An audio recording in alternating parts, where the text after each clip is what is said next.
What's up, everybody? Alright guys, today we're going to build a overflow for our 120 gallon tank.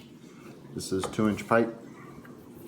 I should be able to get about 1,500 gallons per hour out of this, and we are going to use this type of drain. This is going to be painted black. This will be the part at the top of the tank. I haven't quite decided yet if I'm going to run a pipe off of here and run this to the top, or if I'm going here yet.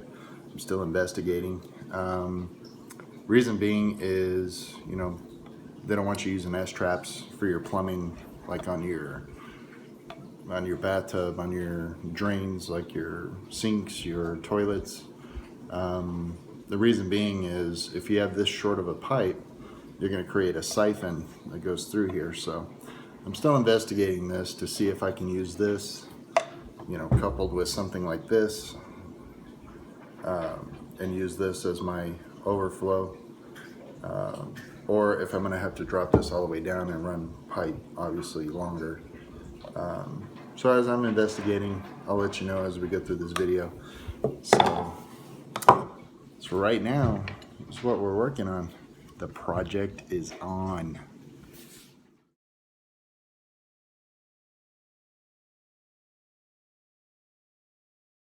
Alright, so I'm using the sump that's coming out of my pond for this project. This is the stand for the tank here.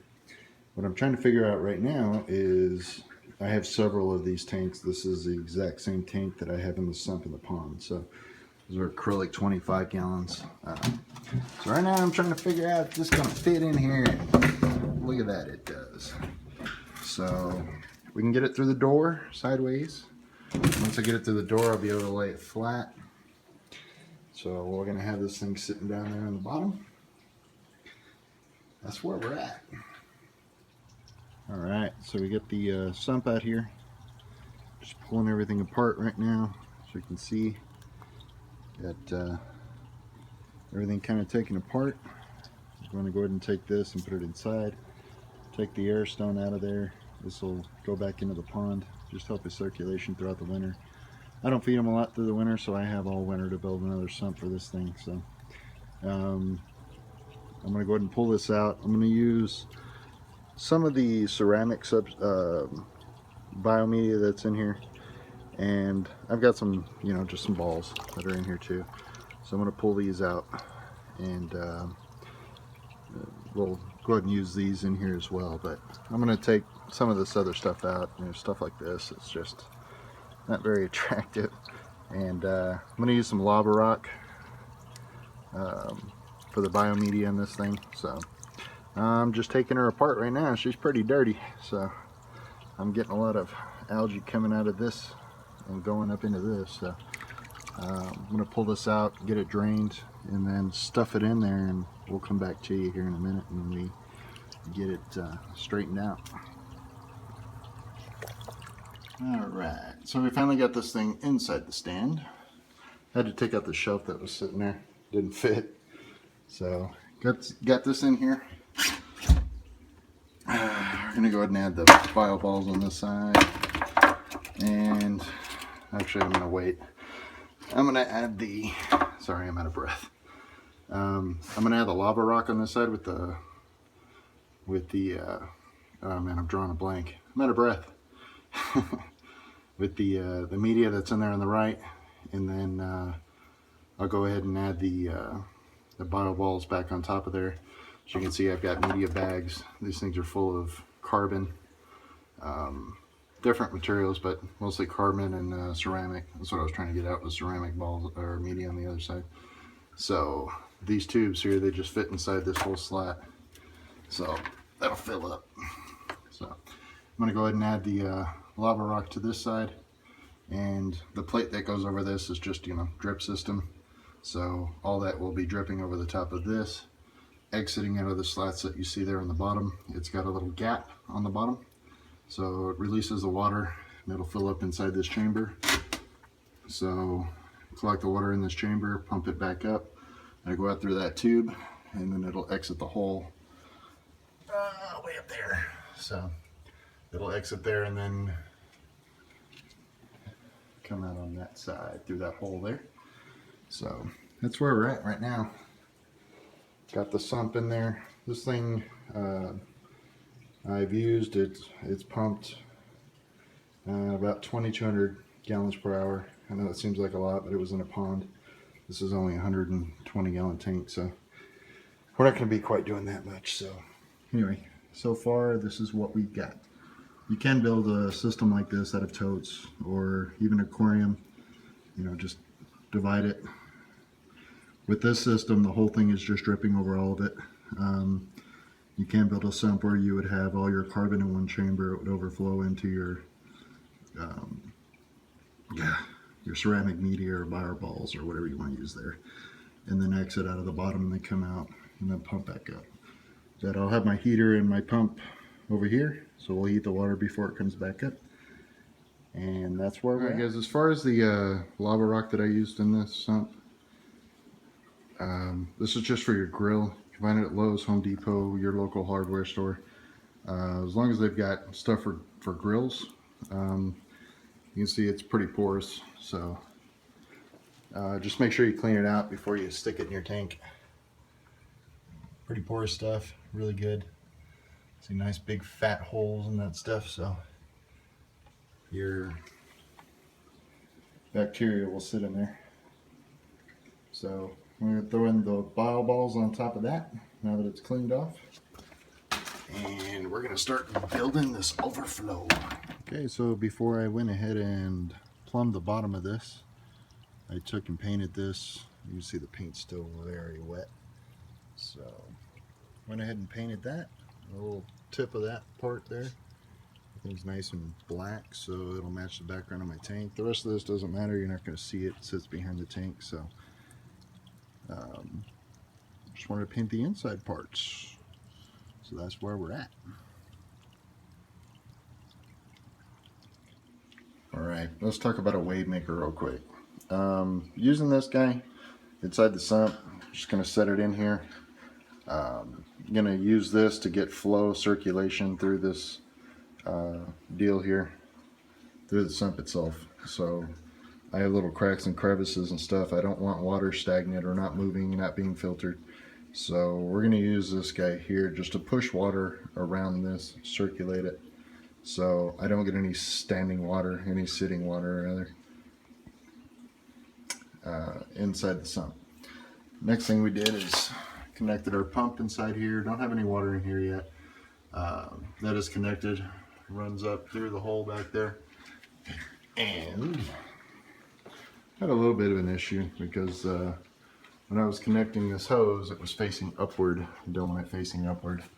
Used a clamp over here on this side to clamp it in. I don't know if that gives you a better view or not. So, got it clamped in, got the hose facing downward, which is important. I'll modify this here in a little bit. I'll probably anchor it somehow, attach it to the side so it's not visible. So it'll sit above this line up here, because when I'm standing here I can see it and I don't want to. So somehow I'll anchor it up there. I'll let you know how when I get her done. But for right now, that's how I have it up there attached. We're getting closer. Alright guys, we got her put together.